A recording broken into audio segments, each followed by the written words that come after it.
Hello and a very warm welcome to all of our viewers in Nigeria and around the world to a new cycle on Global Television coming to you from the nation's capital, Abuja. I am Uyi Agumofwebe, reminding all of our viewers that Global Television is on DSTV channel 365 and free to air on Nigecomsat. You can now download Global Television new and exciting app across iOS and Android platforms. Benue State Governor Hyacinth Alia has unveiled symbols to serve as unique identities and pride of the state. The governor, while performing the unveiling ceremony, commended efforts of the screening committee for living up to their mandate within record time. Correspondent Felicity Ndere reports. The Symbols Committee was inaugurated on the 20th of January 2025 with the task of screening unique identities for the state, including its logo, anthem, and flag. 14 days after, the committee is done with the task of screening entries and are here to present their reports. Chairman of the screening committee, retired Justice Augustine Utaha, while presenting their final choices, said the initiative of selecting unique identities for the state is long overdue. Retired Justice Utaha, who described the initiative as a remarkable one, noted that it further demonstrates the governor's quest to develop the state as evident in his policies and programs aimed at improving the well-being of the populace. Your commitment to infrastructure development is legendary. Your focus on agriculture is inspiring, and your attention to human and capital development is most welcome. Governor Hyacinth Alia, who appreciated the committee for the timely completion of their mandate, said the symbols are important tools for the promotion of the state's identity, heritage, and culture. He assured the people that the symbols will be used to brand Benue State to attract tourism and investment opportunities. And I would also like to appreciate everyone who made entries for the state symbols. Your creativity, imagination, and enthusiasm are what made this project a success. Whether your entry was selected or not, please know that your contribution is valued and appreciated. An executive bill is to be submitted to the State House of Assembly for passage into law and assent by Governor Alia to become official state symbols. In Makudi, Felicity Ndere, reporting for Global TV News. Well, thank you, Felicity. The federal government has raised the fees for purchasing and processing of application forms for new private universities to 30 million naira. The amount, according to the National Universities Commission, NUC, includes a 5 million naira for application form and a 25 million naira as processing fee, respectively. The NUC, in a statement to this effect, equally announced imposition of a one-year moratorium on establishment of new private universities in the country. The Joint Admissions and Matriculation Board says candidates under the age of 16 can now be considered for admission into tertiary institutions if they demonstrate that they are academically exceptional by scoring 80% and above in the Unified Tertiary Matriculation Examination, UTME. Given that the total score in the UTME is 400 marks, 80 represents a minimum score of 320. This development follows the recent reversal of the mandatory 18-year admission age benchmark introduced by the former Minister of Education, Tahir Mamman. The House of Representatives has urged the federal government to urgently deploy troops to troubled communities in Benue State where lives were lost recently and valuable property destroyed due to the attack by members of Boko Haram terrorist sect. The resolution of the House followed the adoption of a motion of urgent public importance moved by the member representing Askira Uba Awul Federal Constituency in Benue State. Speaking on the motion, Balami, a member of the People's Democratic Party, informed the House of the recent attack by Boko Haram insurgents on Jibowi Yakawa communities in Hawul local government area of the state, which resulted in the tragic loss of lives, destruction of property, and displacement of innocent residents. Now let's turn to other stories for you. The Nigeria Labour Congress NLC has lamented that most governors have abandoned their states and live permanently in Abuja, the Federal Capital Territory, while the people they ought to govern are facing hardship. President of the Congress, Joe Ajero, stated this in what appeared to be a town hall meeting with workers at the NLC Secretariat Lokoja in Kogi State. The Congress's leadership is in Kogi State to deliver and commission 10 compressed natural gas CNG provided to the state chapter of the Congress to ease transportation problems. This court has reserved judgment on the appeal filed by the All Progressives Congress APC seeking to nullify the Rivers State local government conducted on October 5, 2024. During the proceedings, the Apex Court announced that a date for the judgment will be communicated later after all parties in the suit have adopted their processes. It will be recalled that Justice Peter Lifu of the Federal High Court in Abuja had previously restrained the Independent National Electoral Commission (INEC) from releasing the voters' register to River State Independent Electoral Commission for the conduct of the exercise. The federal government of Nigeria has approved the sum of $1.7 billion for human capital opportunities for prosperity and equity Governance Hope Governance Project alongside the interrelated primary healthcare provision Strengthening Hope PHC project. This was made known during the Federal Executive Council meeting held recently, while the Hope PHC project aims to improve utilization of quality essential healthcare services and health system resilience in the country. Governance reforms entrenched in Hope Governance will support improvements in healthcare financing, enhance transparency and accountability, and increase recruitment, deployment, as well as performance management of primary healthcare workers by federal, state, and local governments. Oyo State government, in partnership with the United Nations Children's Fund, UNICEF, has launched a 4-year multi-sectoral strategic plan of action on food and nutrition to tackle malnutrition and hunger among children and women in the state.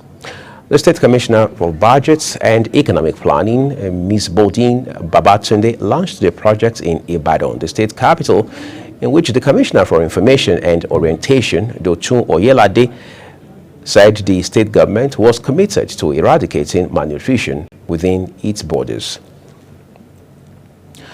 In what has been described as a decisive move to curb vote buying and ensure secure elections, the Independent National Electoral Commission and Nigeria security agencies have reaffirmed their commitment to electoral integrity ahead of key polls in 2025 and 2026.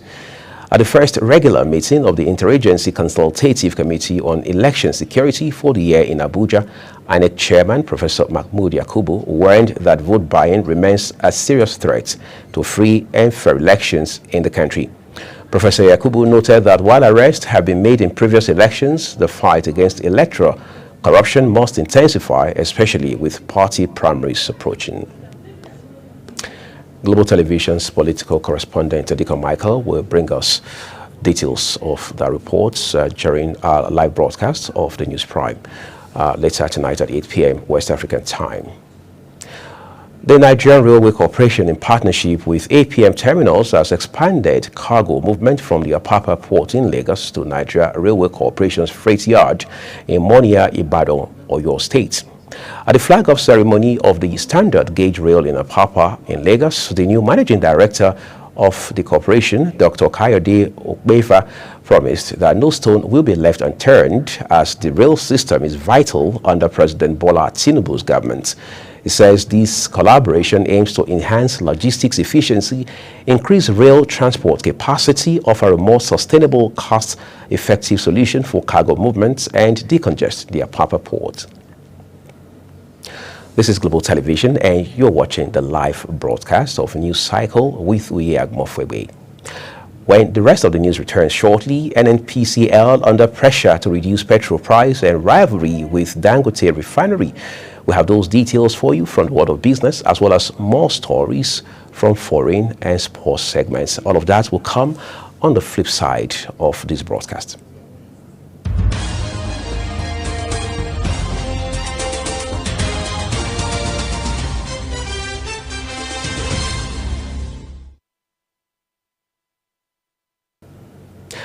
Thank you for staying with us, everyone. The second part of this news broadcast now returns with business, where Minister of Aviation and Aerospace Development, Festus Keyamo, has amended the bilateral air service agreement, also called BASA, between Nigeria and the United Arab Emirates, UAE.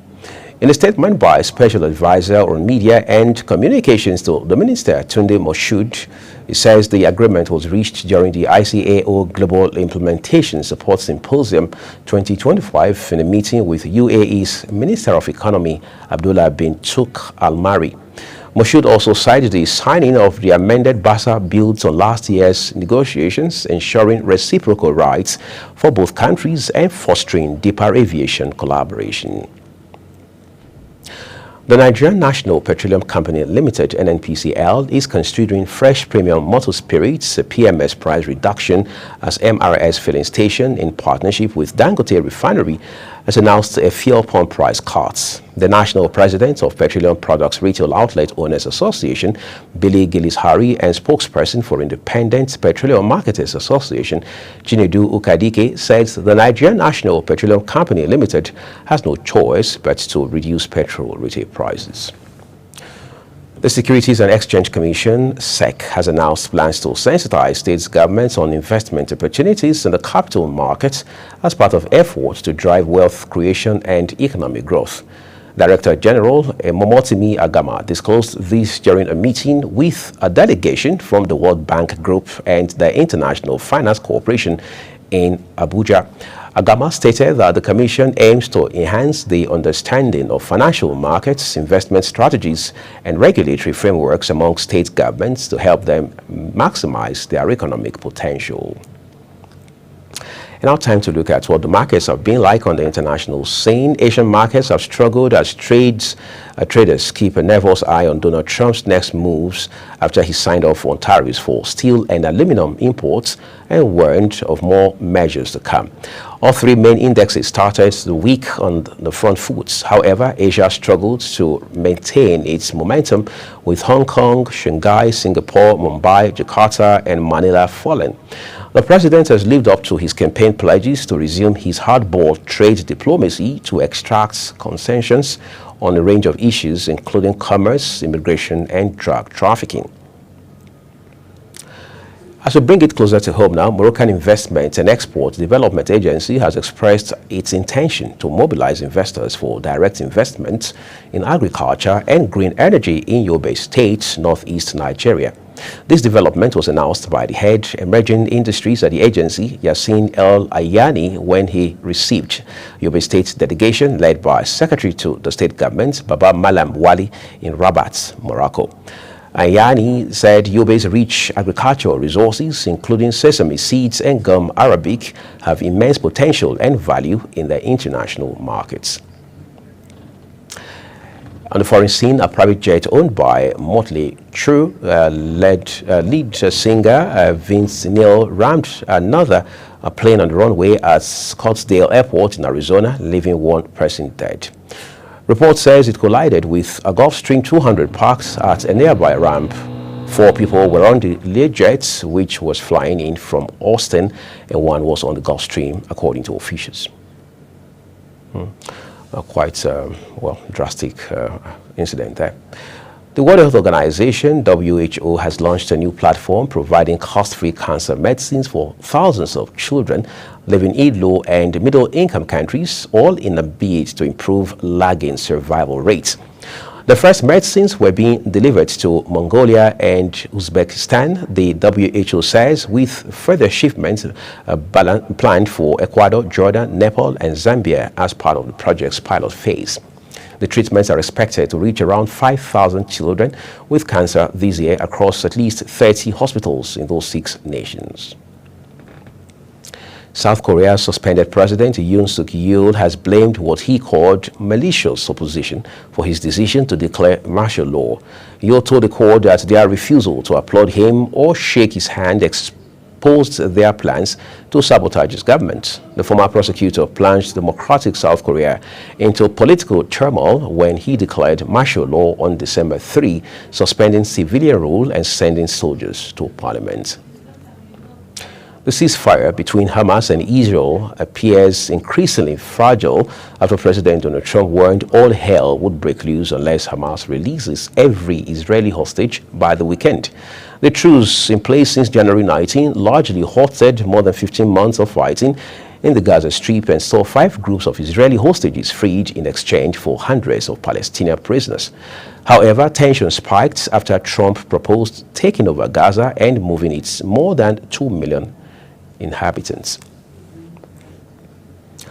Let's find some excitement now from the ever-exciting world of sports. Arne Slot says his Liverpool players are ready for another battle as they are prepared to take on